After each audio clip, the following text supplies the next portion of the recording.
Hey, what is going on, guys? It is Young here, and today I'm back with another Fortnite tips and tricks video for you guys. And in today's video, I'm going to be teaching you guys how to clutch it up in the end game and how to win more games in Fortnite by being able to kill those 1v1s or even 1v2 situations in the end game so that you can win a lot more games here. And this is a topic that I've seen a lot of you guys ask time after time is how can I win the end game? How can I not choke?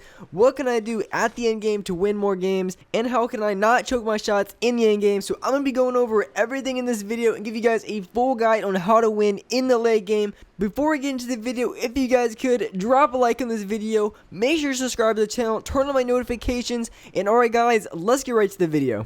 Okay, so like I said, this is such a heavily requested topic, so I'm going to be going over everything I can in this video on how to win in the late game, everything you can do to give yourself the best chances of winning more games in Fortnite in the late game. Because I know a lot of you guys are choking your shots, or maybe you're choking under pressure, so I'm going to try to be going over everything in this video and give you guys tips on that. This gameplay I have for the video is, I think it's a 14 kill game. Teammate unfortunately dies early, so I go out and play solo, and I get a 14 kill dub. The end game is really good. I ran up against, I think it was about 2 or 3 good teams in this game, and the last team was definitely a good team. I ended up knocking one of the players, and I didn't get the finish for whatever reason, and then that player got revived, and then used the rift to go to get away, and then I had to fight them again. Super annoying, but I was still able to clutch it up in the end game, and I'm going to show you guys exactly what I did to put me in that situation.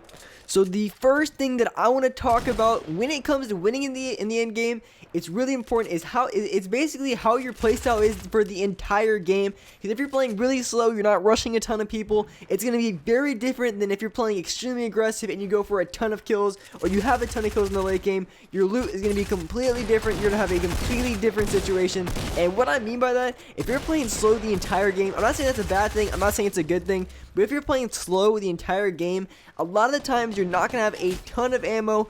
You may or may not have a lot of mats depending on how much you farm, but what I'm saying, if you play slow, you tend to not have, the scars and all the really good, the heavies, the snipers, and if you kill a lot of people in Fortnite, there's bound to be 1 or 2 players with some scars or some shotguns or just a really good loot in general. You're going to find a lot of people, because after the early game, after you're finished looting up, pretty much the only way you're going to find extra shields if you kill other players. Maybe you get lucky and you find something that, it's abandoned, you're able to find minis there. But your best chance of finding extra shields is on other players, or finding heals is going to be on other players. So if you're playing super aggressive the entire game, I'm not saying that's like the best way to play if you want to go for consistent wins. But if you're playing extremely aggressive, a lot of times you are going to have the best loot. You're going to have the most shields. And typically, at the end game, there's going to be a lot of people who are going to be dropping a ton of mats from every single person they've been picking up the entire game. So if you're playing extremely aggressive, more times than not, it's going to put you in the best possible situation when it comes to loot. And I think that's really important when it comes to late game, because you want to have the best setup possible. You want to have the best guns, and doing that, you're going to have the best possible chance. And if you want to go for a lot of wins, you always want to make sure you have enough ammo. So as long as you push, even if you play slow the entire game, as long as you push 1 or 2 players in the late game, a lot of times they're going to be dropping a ton of ammo and a ton of good loot.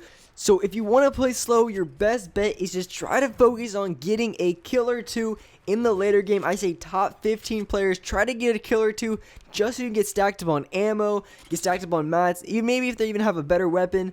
That is something that you should definitely look to if you want to win a lot more games in the late game. For me, in this game in particular, I was able to, go into the end game, be into the late game with a scar, a heavy, a sniper, 10 minis, and a drum gun. Perfect loadout. I couldn't ask for anything better. The reason I was able to have such good loot is because of the people I pushed. I came out of Tilted with 5 kills, and I came out with really good loot. And I'm about to fight a ton of players right here. And as well, in the late game, I didn't mention, I also did have max shield too. I had max health and everything.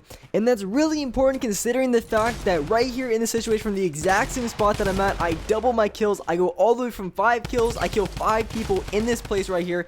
I go all the way from 5 to 10 kills, and I was still able to come out with an extra campfire, 10 minis, and I was just absolutely balling with loot. And that's what gave me the advantage of all the other players I was playing against in the final 10. Even though I was down, considering that I'm playing in a duos game, even though I'm down a player, I was still able to have an advantage just because the amount of loot and the loot I had was so good. I was able to outplay a lot more players because of it.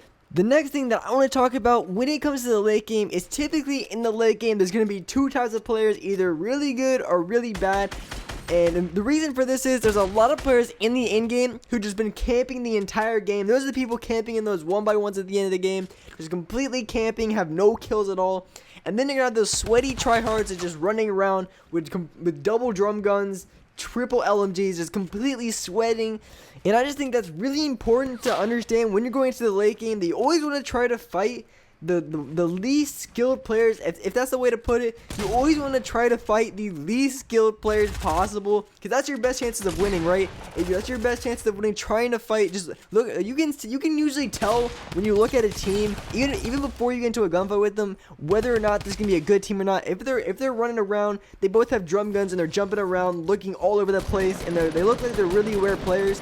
Definitely the players that are going to be more sweaty than a player who looks completely clueless, not sprinting at all, and completely zoned out. He probably doesn't even know he's playing Fortnite. He probably thinks he's in PUBG. This man probably thinks he's in PUBG type of player. Like, that's the type of player that I'm talking about. But just you gotta understand, when it comes to the sweaty players in the late game, if they're playing like me the entire game, just playing really aggressive, which is how I usually play, they're going to be really stacked, and you're going to have a pretty big disadvantage. So if you want to try to kill that team, you really have to make sure you're not going to get pinched by any other teams, because teams like that are going to be harder to kill. And what that means is it's going to take longer to kill that team, and you don't want to get pinched by those campers, because we all know getting into gunfights and you're getting third-partied by just snipers camping in bases across the map. So that's just something to look out for. If you want to go for those really good players, sometimes you just have to pick and choose your fights. A lot of times you can avoid going into fights, and that's something you really want to do. If you feel like you're going to get pinched, or you feel like you're not in the best spot to challenge that team, you don't have to challenge them. You can just wait it out. That's the best thing that I would recommend, is always wait to get that first shot, because if you get the first shot on the other team, that's going to put you in an advantage right away. And that's something that I really have to utilize when I'm playing against better players, is just getting that first shot on them to try to get a little bit tagged off their shield or anything, and that is going to give me the best possible chance when it comes to actually finishing off the team. Just getting that little bit of health makes them play a little bit different, because people play super aggressive. Like, if you don't touch them at all, they're gonna be playing all out aggressive, just going all out for you. So if you just get that little bit of tag, just a little bit of shield off, a lot of times you're gonna be in a lot better situation. And here in this late game, notice how I play the circle. That's extremely important, especially after the updates where they changed the circle and how it worked. And it's just really important that you play circle. And here, like I said in my tilted videos, I always like to play around the edges. I like to play around the edges of the circle, because that's probably the least chance you're having of getting pinched. Because right now, the only place I'm gonna get shot from is, look at my compass, it's north, is in front of me. There's no one's gonna be coming from behind me, because the storm's there, and the storm's been there for a good solid minute. So there's nobody gonna come from behind me. And I was getting rushed by the team. This is a team that was actually pretty good, and that I had to use a lot of mats. And it was really important that I didn't get pinched, because I had this team right here, and there was a solo somewhere. If the solo would have kept shooting at me from afar, just camping in a base, that would have probably been a problem.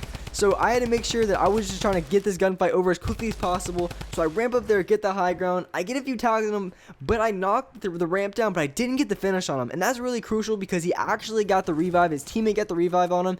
And then they used the rift to get away, and they moved to the biggest mountain and built bases on top of that, which really screwed me over. Because once you have a good team like that, just camping in bases on the biggest high ground in Fortnite, GG, a lot of times you're going to get screwed over. And right here, these guys were just shooting out my ramps, and I'm just trying to get to them. That's the best thing I can do, because if I can just get up to them, that's going to put me in the best spot to go for a kill. Because otherwise, these guys are just above me, and they're both spraying down at me, and there's not much I can do, really. I'm just falling down. I'm just struggling. I'm struggling to get up this mountain. They're both spraying at me. I pretty much have to wait out. Thank goodness I had a decent amount of mats. I was just trying to maybe get a shot on them, because if I get one shot on them with a sniper, that is going to be my best chance to push, because they have to back away. They have to do something. But these guys actually got distracted on the solo, which I don't know why they both went for the solo, but that really saved me right there, and I was able to push all the way up, which was not a smart play by them. But here, this is how I got the high ground, and as soon as I get the high ground, I'm going to capitalize. These guys are down below me, and as soon as teams are shooting at each other, or they finish in a fight, especially in the end game, you have to play all out aggressive and try to get a knock, because you don't want to be fighting two people with 200 health, because that is going to be pretty difficult to kill, even for me, especially in Season 5. If you try to kill two people with 200 health, I mean, they just have to be choking shots left and right. It's not the easiest thing to do. And I get a few tags on this guy. I make this guy pretty low. I glitch through his ramp. Nice one, Epic. Because you can only do that in Season 5. So I'm just glitching to this dude's ramp. This guy thinks I'm inside. I don't know what that. Well, I don't even know what that guy was thinking. So I get the couple tags on him. I get the knock, and right now I just want to give myself a little bit of space. But I was just hitting jump exhaust. I wasn't getting anywhere. So sometimes you just gotta say screw it and go for the challenge. I'd rather die to a 1v1 fight where I miss a few shots than them just spraying me down with the drum gun or an SMG from above, because that's really annoying. And alright guys, that's gonna wrap it for this video. I hope you guys enjoyed this video. If you guys did, drop a like on this video. Make sure you subscribe to the channel, turn on my notifications, and alright guys, I will see you in the next video.